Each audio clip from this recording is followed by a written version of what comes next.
Welcome to Here for All of It, the podcast where we talk about all of the things, the real stuff. Where nothing is rehearsed or off limits and the best stories come with a home-cooked meal. And maybe a Manhattan or two. We're your hosts, Tracy Spears and Chef Shannon Smith. Join us as we discuss all of the things that we've learned as we've moved about the world for the last 60 years. Whether it's the real, the raw, the funny, the mistakes. Or the later in life love story. Anyway, it doesn't matter. We're just glad you're here.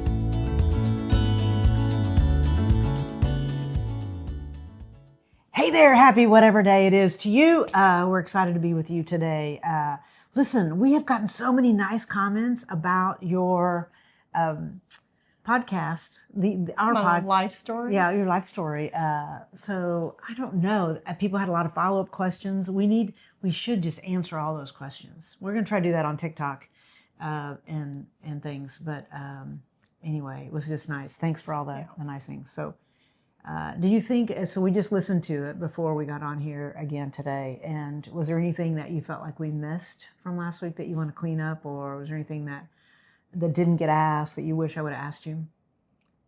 No, I think we covered a lot, maybe too much. Yeah, well, maybe too much. I guess the big question is, how many French 75s have we had since? I think we've had 3 or 4, but I call that research. Oh, I love that. That's right. I mean, most people know that our go-to cocktail is a Manhattan. Always. There are restaurants in town that we can walk into, sit down at the bar, and they are already preparing our Manhattan because we're kind of known for it. But every once in a while, we throw a curveball and order like a paper plane. Yes. Which you reintroduced that cocktail to me. Because I hadn't thought about it in a long time. About 3 years ago, I did a Galentine dinner for a bunch of women, which means girls all come for a Valentine party. And the signature, are they all single or not single, or doesn't matter? Okay. It just has to be girls. There's not a lot of lesbian Galentine parties, just so you know. I mean, I don't know. Since I met you, yes. A lot more lesbians are coming to my dinner parties. So who knows, maybe next time we do I love that. Lesbian Go team Galentine party. Okay. But the signature cocktail at that party was a paper plane because it's pink. Yes. It's very pretty. And for the garnish, I made little paper airplanes on it. I love that. So maybe you'll make us one later. Maybe I will. Look at you taking it up a notch with the little paper planes. Yeah. I love that. My friend Carla she introduced me to paper planes. And I tried to duplicate it, but because she also introduced me to black Manhattans at the same time. So I had a paper plane that night and a black Manhattan.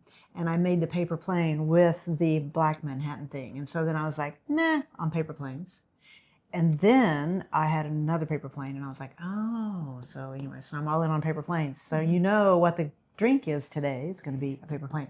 What are you making later today? What's the... It's a surprise. Isn't everything? Everything. I have lots. I love to surprise you. It's one of my favorite things to do. Thank you for that. I love that. This is how this goes. So if you haven't figured it out yet, so we both work all day, and then Shannon runs over here at the end of the day with all the food prep that she's going to make. You come in like this giant, I should show it, but if you're listening, it's called a you can't see it. tub. A bust, yeah, that's exactly what you put all your dishes in when you're at the fast food restaurant and they don't pick up your stuff. And so you bring all of that, and then for some reason you bring all of the liquor, like I don't have any, which I'm grateful for, and thank you for that. But you also take it up a notch. Last week you brought like homemade simple syrup and freshly squeezed lemons because you knew I was going to have the bottle of the simple syrup, and I was going to have a bottle of it says fresh squeezed lemon when I buy that bottle. Mm-hmm. It was squeezed who knows how many months ago. That's fair. And I think we should kind of clear something up. We've talked about it on TikTok, but not here. So we both have separate houses, and my house is where I work. Well, your house is, you have an office there too, but my home is where I put on my dinners and where I do filming of food videos and different things like that. I've lived in that home a long time, but when I met Tracy, I started staying in your house at night, and it has been life-changing for me on many accounts. But one is, it's so... You thought we were going to talk about Tuesday night? Nope. It's so nice. Yeah, at some point we got to talk about it. About well, that. I mean, I know we might not ever talk about it, but okay. Anyway, and if you haven't been following us, catch up. Yeah. So. So you come over here. So after you're done. So I get to lock. I get to lock the office, which is my house. I get to lock it and come home to you, and it's been fabulous. And then I get up in the morning and I go to the office. So I was at the office today preparing for our little food and cocktail demo today. So when you came in, you did not have the thing that you normally have. So it threw me a little bit because I thought maybe you don't feel like making the food. So whatever you brought in, you must have brought in other ways. So I'm now very curious. I can make a guess. Well, we've already done the salmon crusted, the coffee crusted salmon. I don't know. We'll see. Well, all right. Let's just say that I'm going to prompt you today, because today we're going to talk about you and your upbringing. And you have so many incredible stories about your life, which you're writing in a book right now that I cannot wait to read. Every once in a while I get little excerpts. And I hope you will talk about that. I will, and thank you for that. Last night, so we went to see Bob. Bob is my dad, who's got a little memory issue happening. And so Shannon was nice enough to go over there with me yesterday. And by the way, I appreciate that greatly because, he needs consistent people. So he needs to see, doesn't matter. And I was looking for some pictures for the book is called Trailer Park University.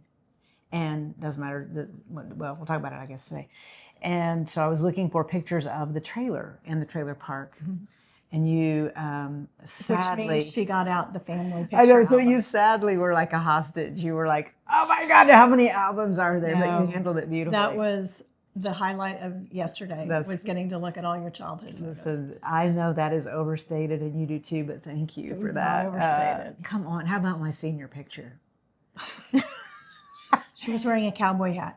Now remember, this was 1983. We both graduated in 1983. That's right. And you know what?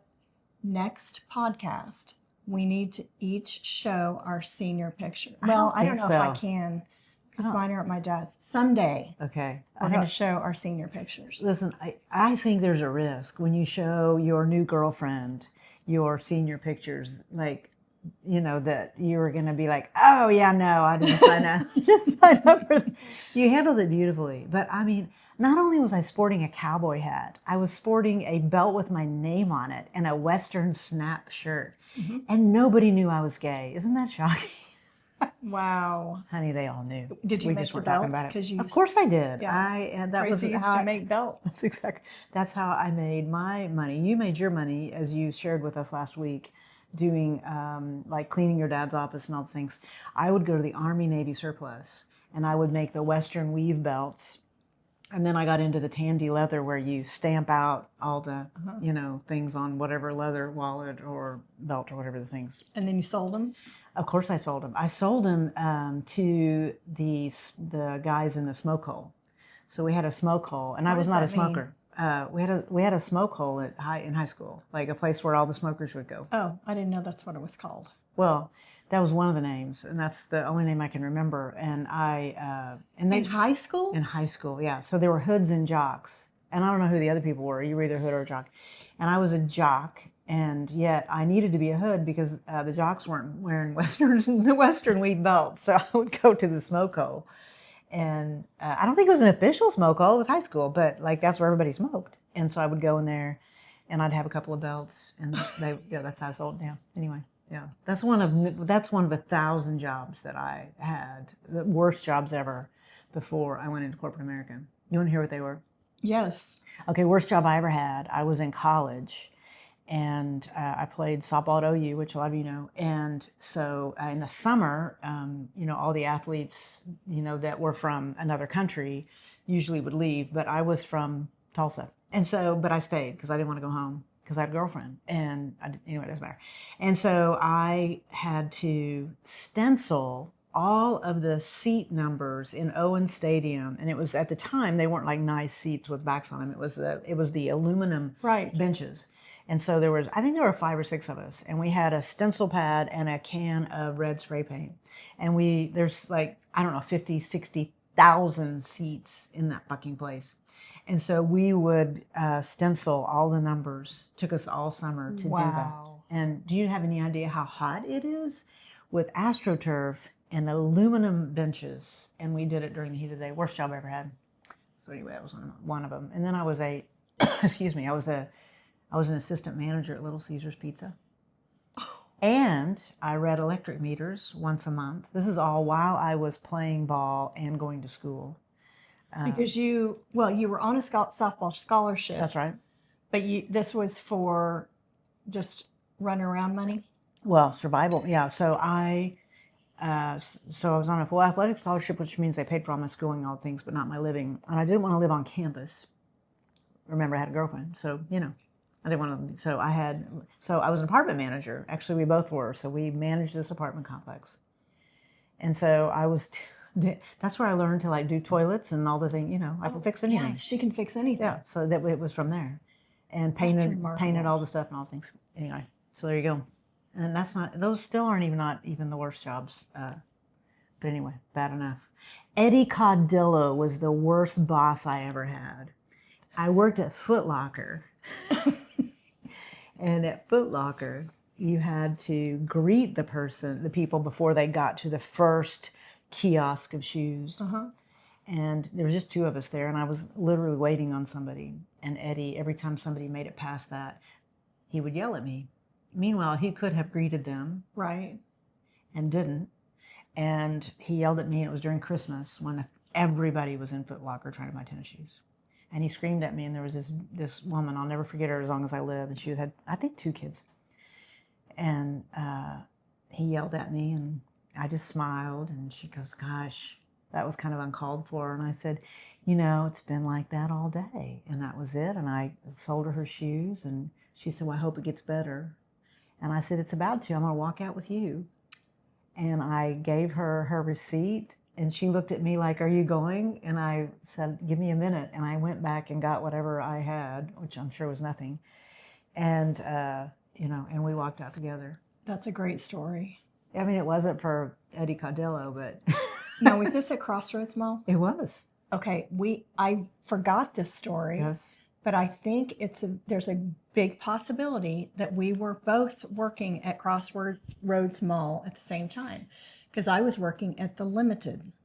Oh my gosh. So while you were selling sneakers, I was dressing mannequins. What? Yes, that was my job. I was the display manager. I love that. I love the thought of that, I know, too. Isn't that funny? That is funny. Did you need any sneakers? Did you not wear any sneakers? I don't even remember. I don't remember ever shopping at Foot Locker. That's too bad, because I'd have snagged you then. Would you? I would have tried. I don't know. I would have tried. You wouldn't have been open to it, though. No. You'd have scared me to death. Yeah, I got to go to church. Yeah, so that's so funny. That's funny. All right. I want to go back. I want to go to your childhood. So you mentioned Trailer Park University. Yes. You have just run through, you've briefly said that you grew up in a trailer park, but I want you to talk about that more. It's so funny. I don't like to tell my own story, yet I know I'm paid to do that. It's weird. So I never, so I'm going to be succinct. Well, we know that's not true. I'm going to try to be succinct. But thank you for just even suggesting it. I did grow up. I grew up in a 14 by 70 trailer. And we lived on the very last street of the trailer park that was on the Mingo traffic circle, Mingo Valley traffic circle. And so if you live in Tulsa, or if you've ever been to Tulsa, you would never know what this is, because nobody goes to that part of town. Doesn't matter. So we had a white trailer with brown trim. Is this too much level of detail? I love this. This is going to be a very long episode. No, it's not. I would try to make it short. So what I remember most about the trailer was the smell. because we bought a brand new trailer because, you know, we were wealthy. Mm-hmm. And so we had this, you know, you would open the door and you would just smell the paneling and the manufacture. Like, if you have been in a travel trailer recently, and a lot of you have, and I love travel trailers, like that smell that kind of burns your eyes a bit. That it's the same thing. Glue.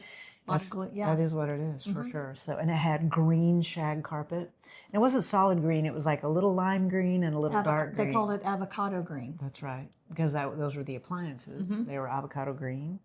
And avocado green linoleum. We had curtains to match, and the curtains matched the couch, which was wow. Yes.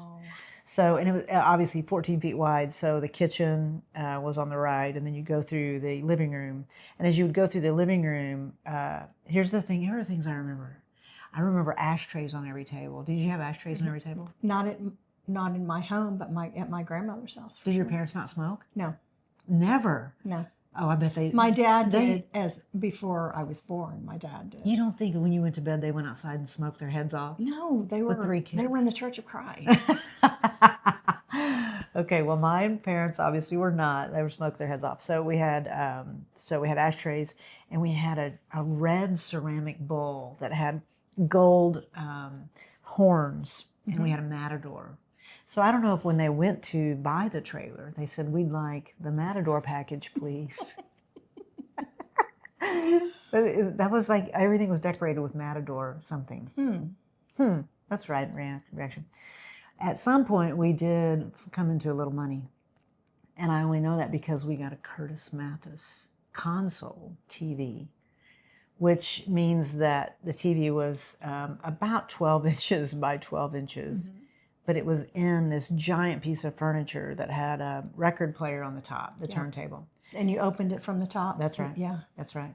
You had that too. We had one too. Did you have Curtis Mathis? I don't know the brand. Okay. How could you not know? Like, that was a big deal. That was not my thing. No. You clearly did not have one, or you would know that you had. Okay. I just remember the record player. Okay. What was your favorite record?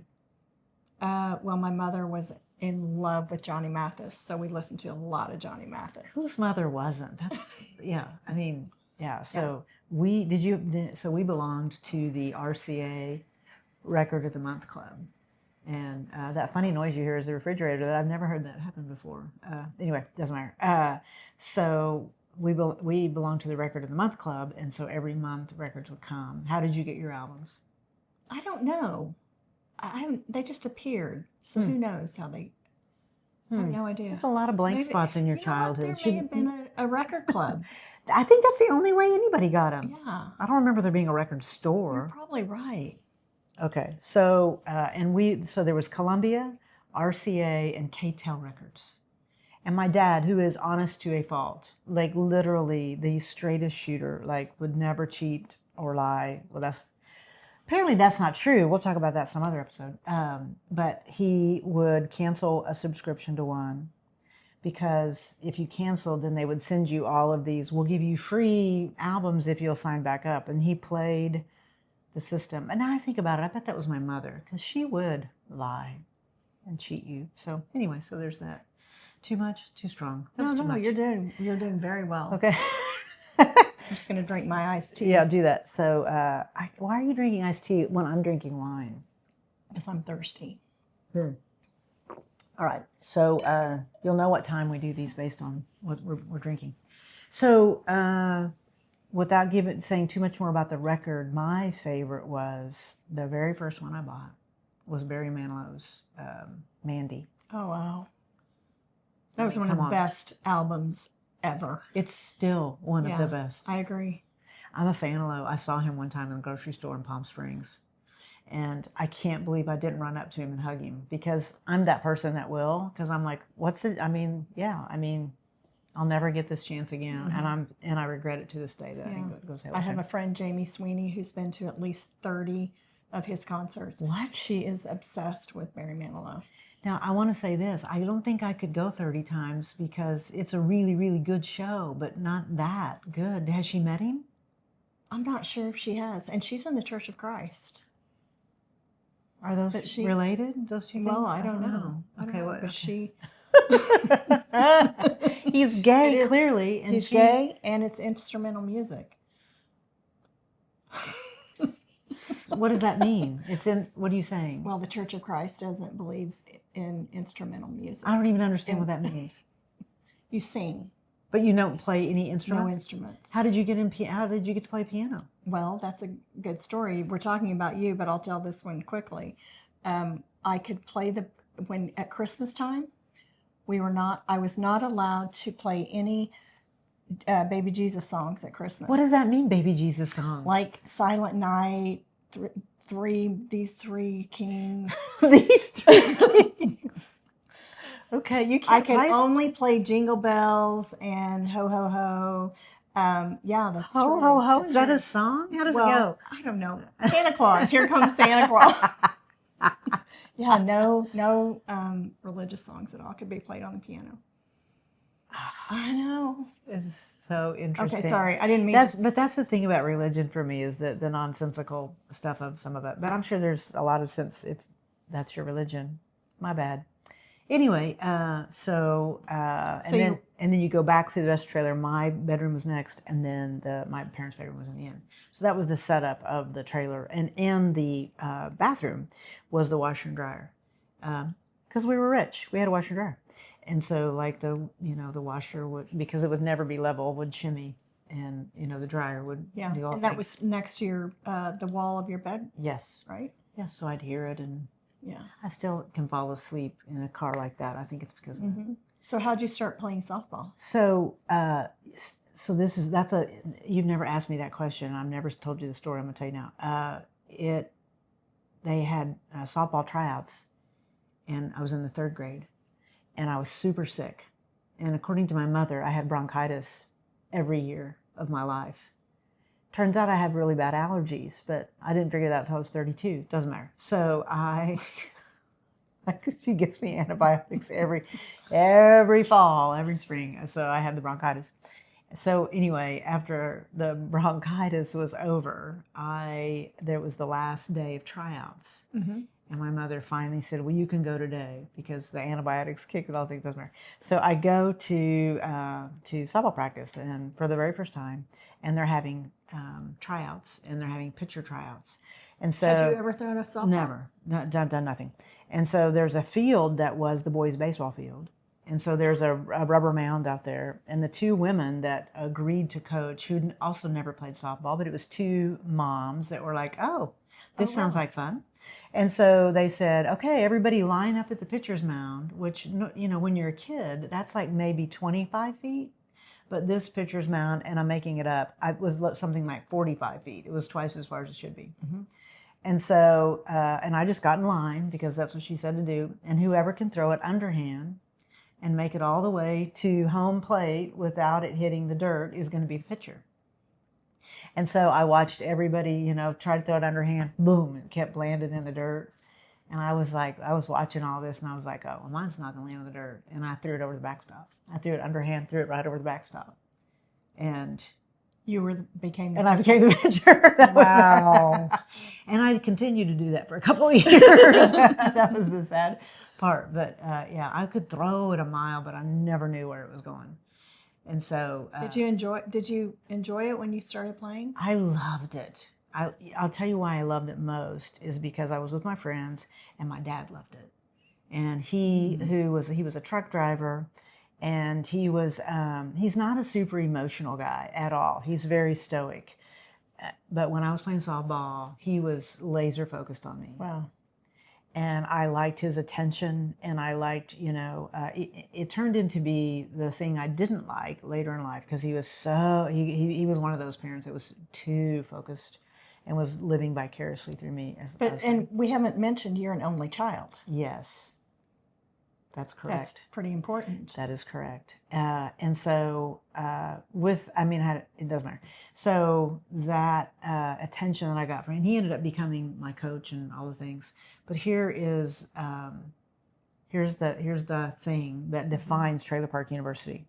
So the book that you're writing. Yes, so I did a TED Talk, about 3 or 4 years ago. I've done a couple of them. Does that sound braggy? I don't mean it to. That's the facts. So I did this TED Talk, and it was called Trailer Park University. And it was the things that you learn when you're growing up. How do those things serve you later in life? And what I want to do with that is I want everyone to know we're basically still 10 years old, running around, living out and acting out of the lessons that we learned when we were kids. Mm-hmm. And so that proves to be true over and over as I age. You just think there's just a few things you hear. Some of them serve you as fuel, and some of those serve you as self-limiting beliefs. And I want to like help people rethink their success story, like what those things are. Anyway, I digress. So my dad says one night he gets home from work and did you do your homework? And I said, no, but all I've got to do is decide what I want to be when I grow up by tomorrow. And I'm, listing all the things. What did you want to be when you were going to grow up? A flight attendant. What? Stewardess is what, yeah. Really? Yeah. Of course you did. I did, and a teacher. Okay. Mm-hmm. Interesting. So I was going to be a fireman or a police officer, or, like one of the standard answers. I didn't know. I mean, it didn't matter. So he goes, listen, I don't know what you're going to be when you grow up, but the only way you're going to go to college is on a softball scholarship. And he didn't say academic or basketball or any of the other things. He said softball. And so that was it. And then he threw a gut punch, and then he threw a lifeline. Are you bored by this story? Do you hate No, I love this story. I was thinking, actually, this is what I was thinking. You could have easily gone on an academic scholarship because you're very smart. That's very kind, but I would have had to go to class, so that wouldn't have worked. So, okay. But thank you for the compliment. So whatever you had to have to play softball in college is what I graduated with, because I hated the idea of school. But I was busy, as you know. I was apartment manager, doing all things. So anyway, so here was the gut punch. The gut punch was, oh, by the way, you're not even the best person on your team now. So I'm like third, fourth grade. I was like, oh, but the lifeline was, but listen, Tracy, that doesn't matter. You can have anything you want if you'll outwork everyone else. And that was it. So I became a goal setter that day, and the goal was given to me. And it's funny to think about that because that was the mandate. And I never, when we talk about manifesting and all the things, when you hear that and you believe it to be true, it does happen, which is what manifesting is, isn't it? And so when he says that, and I'm like, oh, okay, well, I moved about the world as if that's how I was going to go to college. And so even when I didn't want to play softball, I played. Even when I didn't want to practice, I practiced. So, so anyway, so that's the beginning of all of that. So the Trailer Park University piece, though, I don't know. What do you think your lesson was that you got as a kid that still shows up today, good or bad? What do you think it is? Oh, I don't know. I'd have to think about that, Tracy. I lived in such a rule-following household. I guess it was follow the rules and you'll be rewarded. And it's also, there's a negative thing that shows up for you over and over and over, and I don't know the origin of that. Do you want to talk about it? I don't know what you're going to say. The thing that you are always afraid of. Oh, of disappointing someone. And? Inconveniencing someone. What's that about? I don't know. Because that shows up often. Do you know what I'm talking about? Yeah, it's a lot. Tell the audience how that shows up for you. Like when does that get triggered for you? I don't like to be late because I know I've inconvenienced someone. Anytime I think someone is waiting for me, it gives me a lot of anxiety. That works to my benefit, by the way. That's true.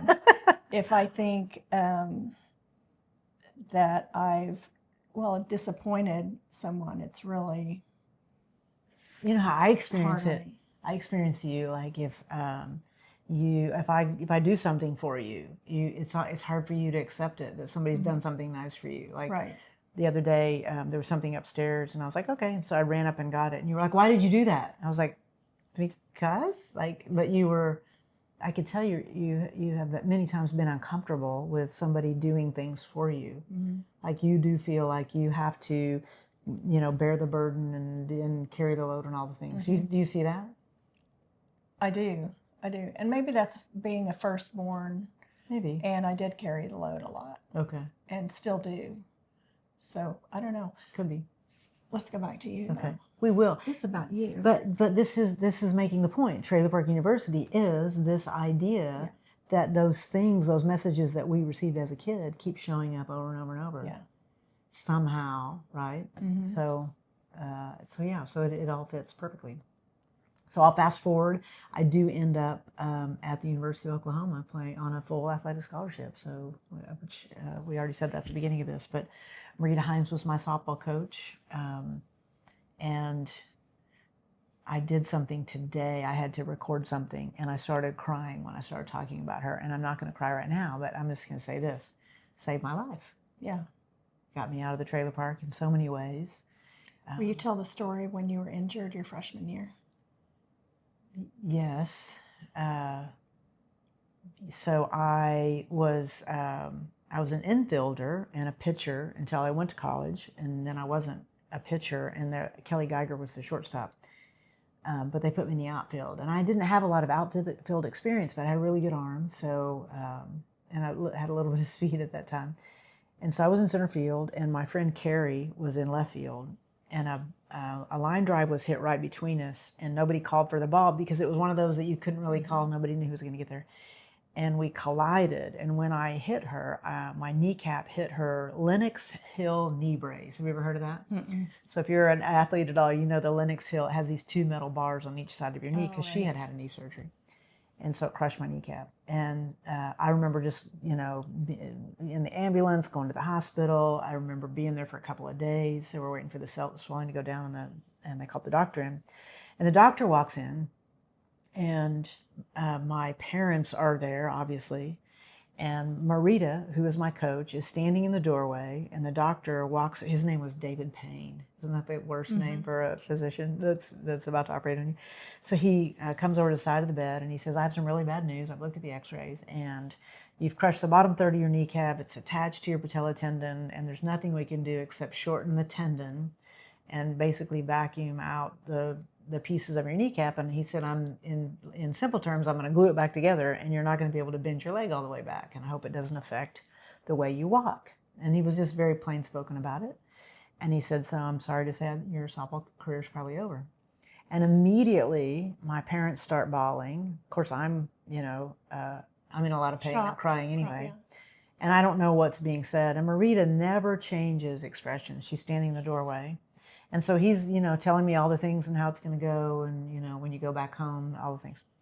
So Marita, see, I'm going to get choked up again. I'm getting choked up. Well, I'm going to try to not get choked up. So Marita walks by my parents, who are almost inconsolable because this was their dream too. Right. Because my mother dropped out of high school after 10th grade.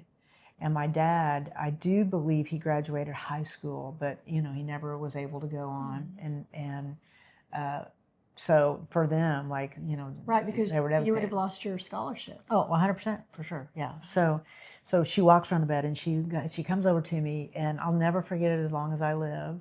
And as I'm still telling you, I'm 60 years old, still telling you this story. And she leans over and she looks me right in the eye, and she says, I don't think he knows you very well. And she just stared at me. And I remember, what does that mean? I was trying to process, what is she saying? And then she walks back around, and she gets to the doorway, and she turns around, and she said, Bob, get her back to the campus in the fall, and I'll honor her scholarship. But you got to get her back to the campus. Get her rehabbed. And she walked off, and that was it. And I remember thinking, I didn't understand the gravity of what she was saying, but I will tell you this, when you're a college athlete, you don't get a 4-year scholarship. You get a 1 year at a time. Right. So if you get injured, the coach can take your scholarship and give it to another player, right? Mm-hmm. Or to bring somebody in to replace you because you're now, of no use. So the fact that she was offering that was in so many ways, so symbolic. And I have so many Marita stories, and I won't bore you with all of them, but that was one of 3 stories that were super symbolic that for her. And I went back home, and my dad was working at the Ford glass plant at the time, and I was kind of half-assed rehabbing. And on 4th of July, he came in and he said, and I guess this was all set up now. In the rear view, I don't know, but he said, hey, it's bring your family to work day, as they used to do. He said, why don't you come on out here? And so I went with him to see what he did for a living. And he stood on this giant, like a bridge that went over this melted glass. So the melted glass would come down the big conveyor belt. And he was a verifier. And what that meant was he wore these glasses, and for 8 hours a day, and he worked from 11:30 until 6:30 or 7:30, to 10:30 till 10:30 to 6:30. It doesn't matter, because he would get home at 7 and he would leave at 10:30 to 6:30, and he would verify if the glass it had defects or not. So for 8 hours he would stare at glass, and if there was a defect he would mark it. And so he says, this is the best job out here, and I think I could get you a job being a verifier. And I was like, what? Because that was going to be my future. And let me just tell you, I rehabbed like crazy after that. Yeah, so I did. So I went back in the fall. This is going to take too much time, but can I tell this story? Of course. Okay, so I get back in the fall, and we have our very first tournament, and I am able to run and all things, and I have uniform on, and all stuff. I'm back on team. I mean, it wasn't great, doesn't matter. And so I am out on the field for the fall tournament. My friend Cindy Cooper is playing for Texas A&M, and we were playing Texas A&M, so a lot of ego involved in all things.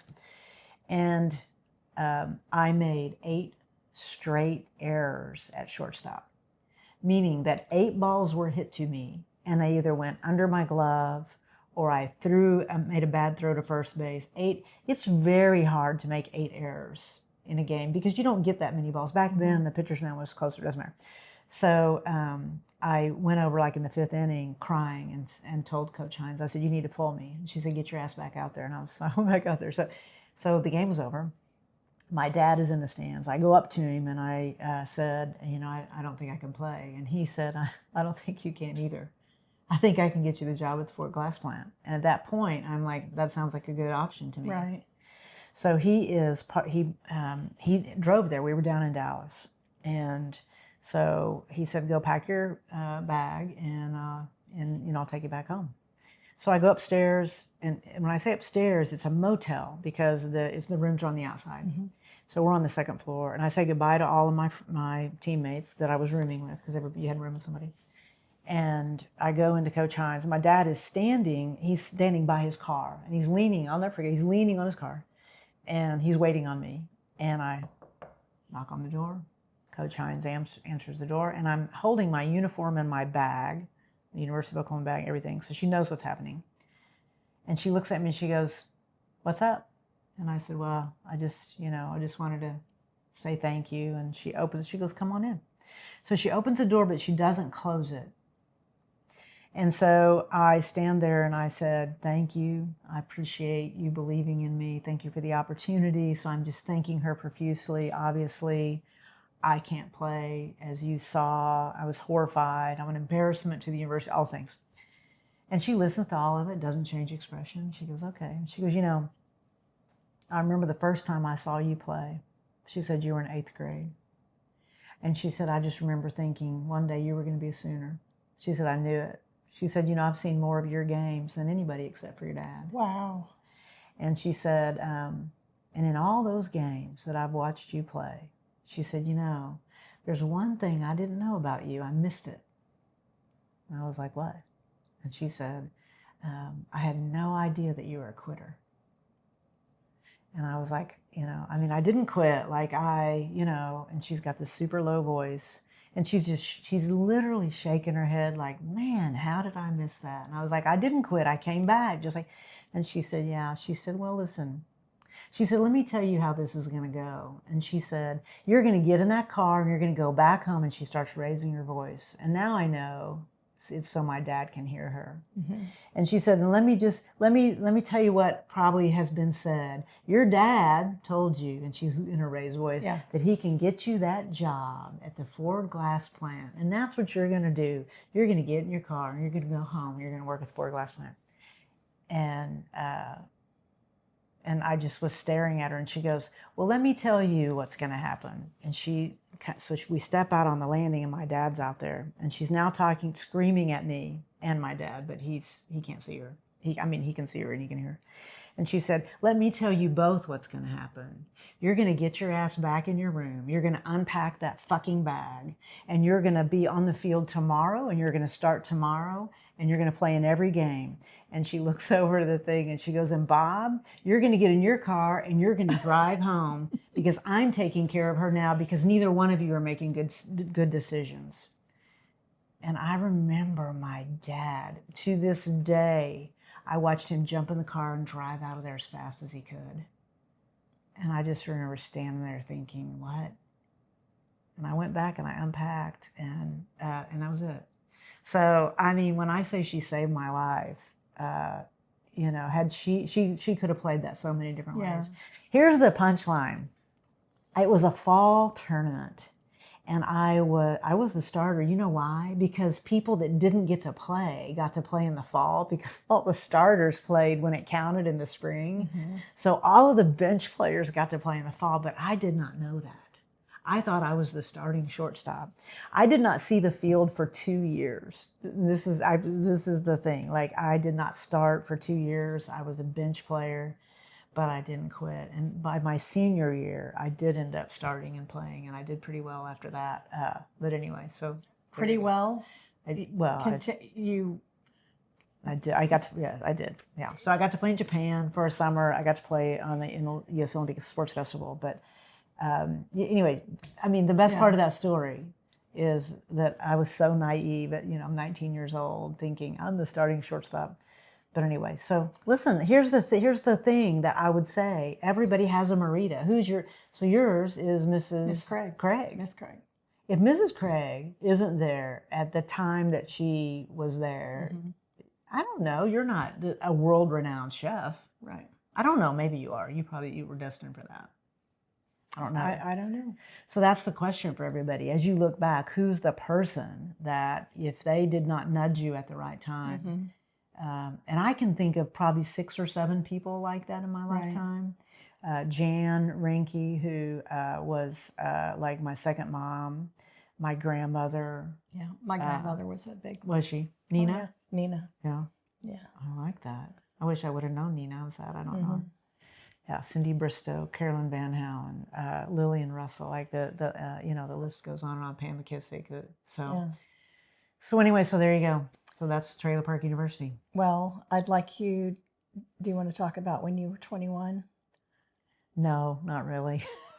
Listen, let's see what. A lot of time. This is probably running long. We could. I think you should. This is very significant. Well, so I'll mention it. And we'll unpack. So listen. So we're trying to get you all warm and fuzzy and like our stories and all the things. But we both have had so much adversity, and when we say we're here for all of it, we do want to talk about all of it. My parents disowned me when they found out that I was gay. When you were 21, I was 22. I was 22. I was 22. But like your dad had his reaction to you being with me. Mm-hmm. The reason I was like, I understand that because I think when you know better, you do better. And I don't think my parents knew better, but I think they were standing on religion in some weird way. Like, well, you're going to go to hell. And, and I was an embarrassment to them. Right. For sure. So, yeah, that story, the short version is my grandmother who... How many of your grandmothers were like most of them? So Nina was hers.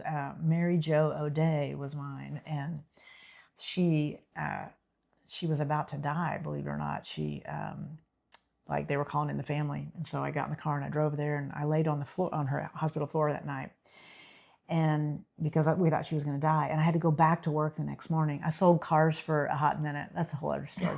And so the guy said, you can leave early, but you got to be back on the floor tomorrow at 8. So I got up and went back, doesn't matter. But I said my goodbyes and all things. My grandmother doesn't die.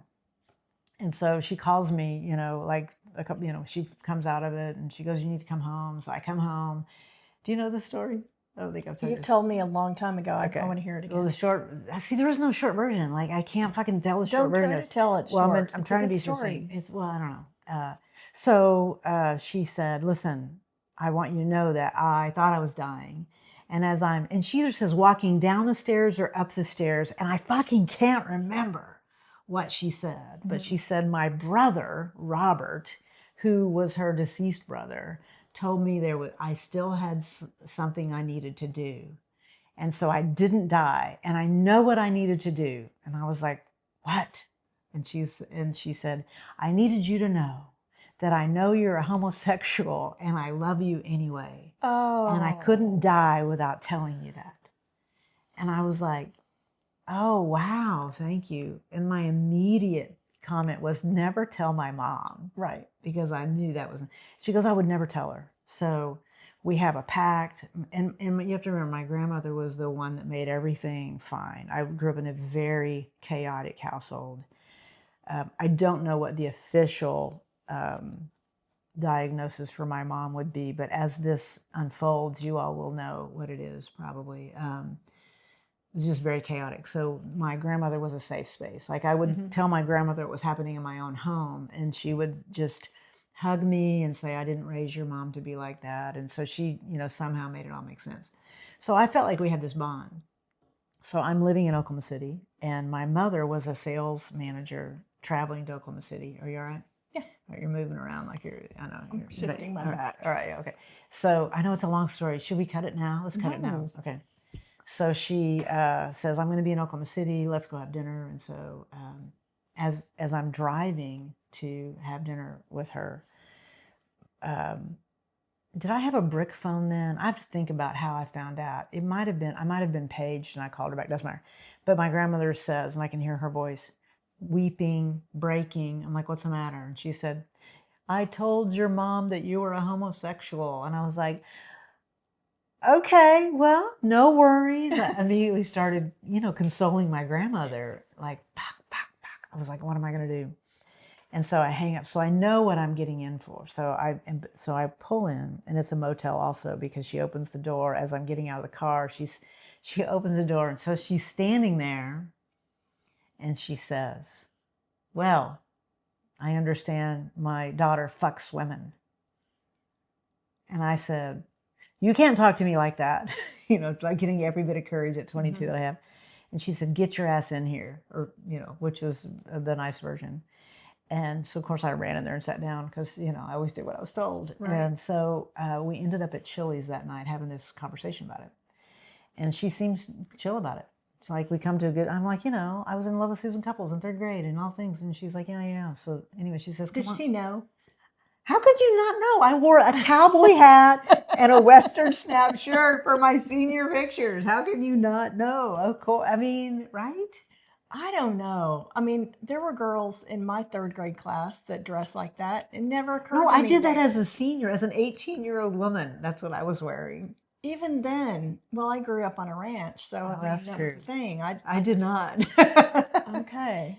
I don't know. I don't know how. I mean, if you met me, you know that, right? Like, I don't know. I just think I had that kind of energy. Anyway, so I feel like, okay, just a huge relief. So I drive home, and on Saturday morning, my dad says, is this really important that I tell this right now? You think this is okay?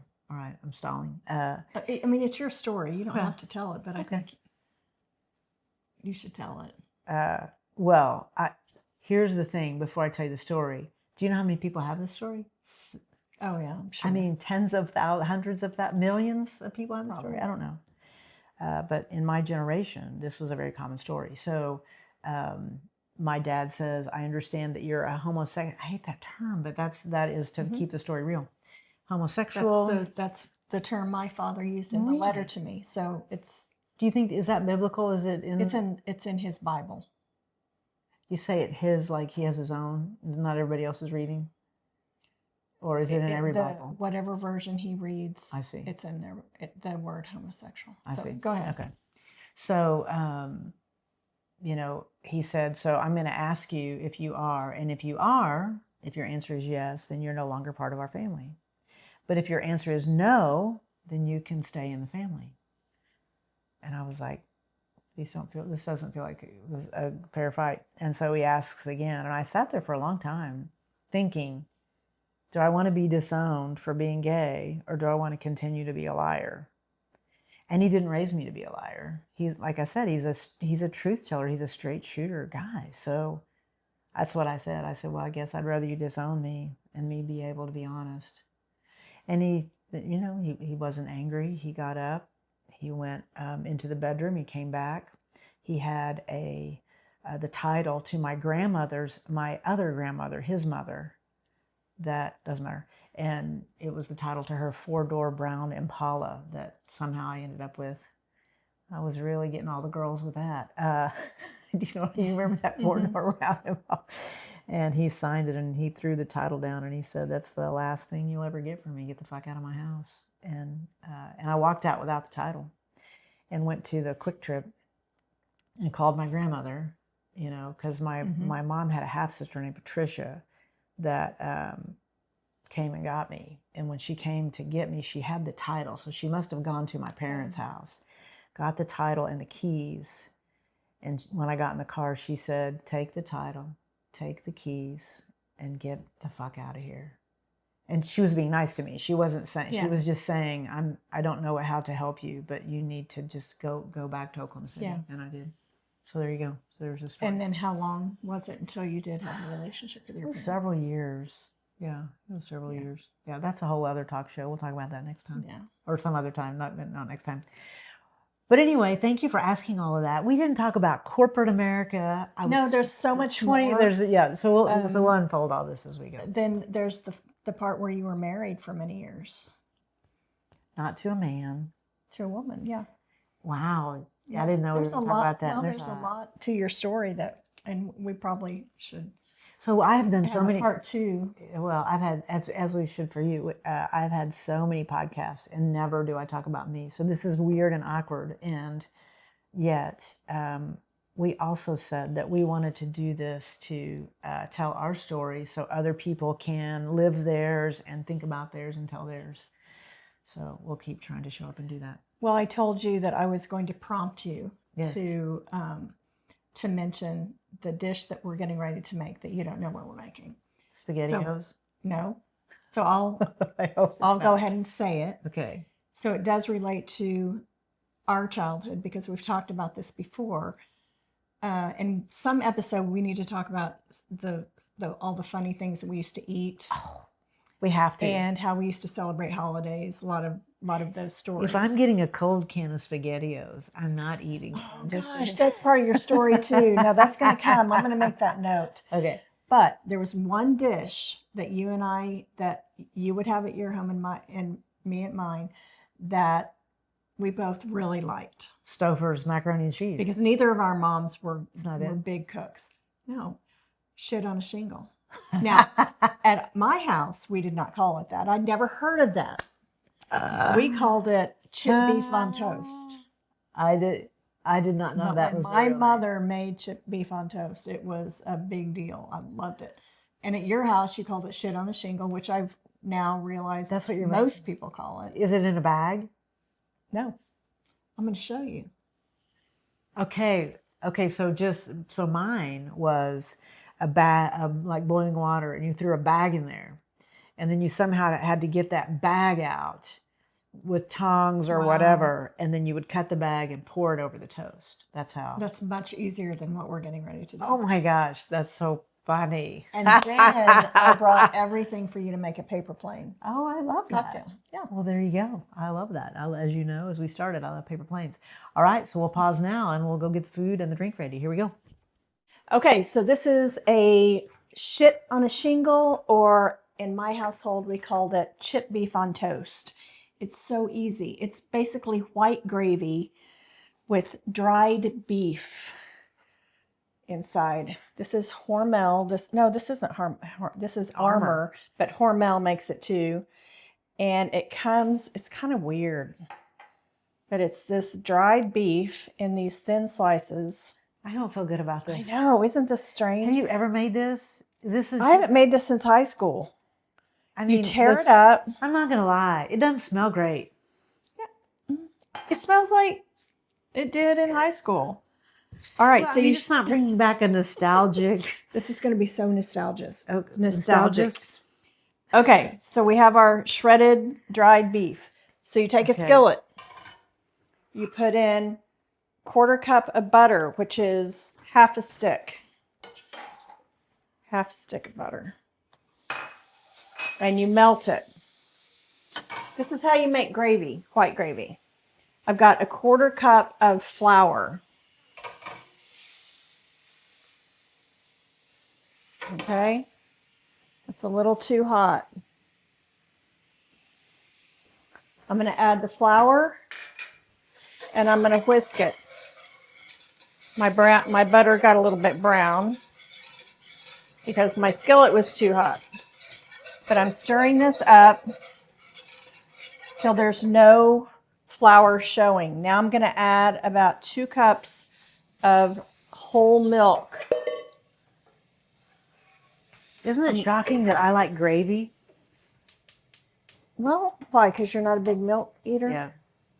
So what that flour is going to do is just help thicken it. Let me stir it.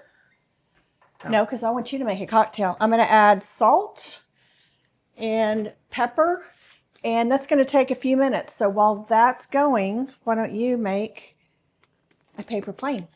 Okay, I'm gonna make a paper plane. I'm just gonna read you the instructions as I always do. It is 3/4 ounces of bourbon, 3/4 ounces of Aperol, 3/4 ounces of Amaro, Nonino, whatever, and 3/4 ounces of fresh lemon juice and ice. So shout out to my friends at Elevated Craft. I'm using theirs. Chill the glass. You're gonna go get that for me. Okay. So inside here, as I always tell you, you can see the measurements, which is why I love it. This is like one of the easiest things that we have ever made because it's just 3/4 of an ounce of everything. So 3/4 of that. I like Knob Creek rye bourbon, but I like most all bourbons. So, but this one is just tried and true. So there's the Aperol. There's the bourbon. This is what the Amaro Nonino looks like. Isn't that a beautiful bottle? So there's another one similar to this for a black Manhattan. Ooh, I'm making a black Manhattan next week. Okay. Shit, I can't get this off. I'm doing it. You always have to do. Oh, I've got to put it out. Okay, so how many ounces do you know? 3/4. 3/4. Everything's 3/4. Yeah, that's the great thing about this Everything. cocktail. It's all equal parts. Everything is 3/4. All right, so I'm chilling a coupe glass for those of you that are just listening. And I'm chilling it by just rolling some ice around inside. Okay, did you know that I had, I love that. I also put some in the freezer. A coupe glass? Well, it's not a coupe glass, it's the other one. Here's the thing. There's 2 things. We did this last week and we're doing it again this week. We forgot the lemon peel. And I've got to buy a strainer. Because chefshannon.com puts real lemon juice in hers. So there's a little bit of stuff in there. But Oh, how pretty is that? lay your lips on that. Tell me what you think. Okay.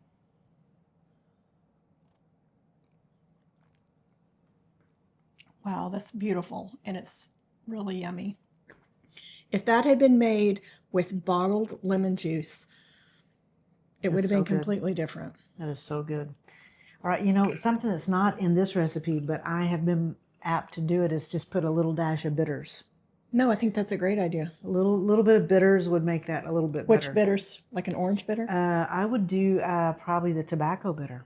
Oh, that's a great idea. All right. Anyway, just take it up a notch. So you know what bitters is? It's like the salt and pepper of food, cocktail. so they say.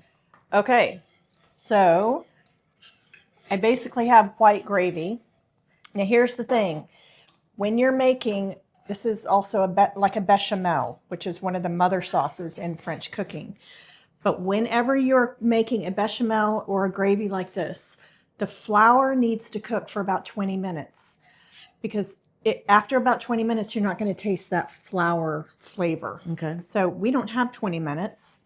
So I'm going to go ahead and take that chipped beef or dried beef and stir it around in there. Now, my mother would not have waited 20 minutes. Oh. Just Because like she's we're not impatient going to. or what? She was very impatient.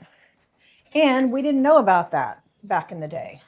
Well, I'm not gonna lie, it smells much better now. That smells like cream chip beef now. I'm sure doesn't it? Does it bring back an olfactory memory? It does. It actually does. Yeah. Okay, so here's some toast. Can you imagine if Are you somebody feeling is nostalgic? a vegan or a vegetarian?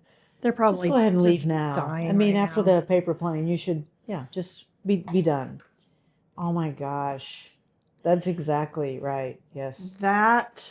Here, let me pick up the phone and put it on there. Okay, Hold, please. those of you that are listening, I have 2 pieces of toast with the gravy and beef. Okay, And it's called shit on a shingle because I guess the toast is a shingle. I don't know, but so when we did this on TikTok, and when we did, how many people you think said, "Oh yeah, I had that when I was a kid," so this must be. Well, we talked about it. We've never made it on TikTok. I have not made this since high school. Today is the first day since 1980 something. Nailed it. That's exactly, here, taste it. That's exactly what it tasted like when I was a kid. I mean, it was a big deal back then to eat this for dinner. I put a lot of pepper on it, though. That's the only thing I'd add. Well done. Yeah, it's over your lip. All right, so that's it. Mixed with a paper plane, I'd say no. I feel like I think it's. I feel like we should have had a beer. Oh, I was gonna go turn it on. All right, we'll do it again soon. Love you, mean it. Bye. Thank you for tuning in to Here for All of It. We love sharing a little bit of our day with you, and we appreciate you sharing yours with us. Hit subscribe so you never miss an episode. Share this with a friend and join our community because we want you here for all of it too. Thank you so much for being with us. Love you, mean it.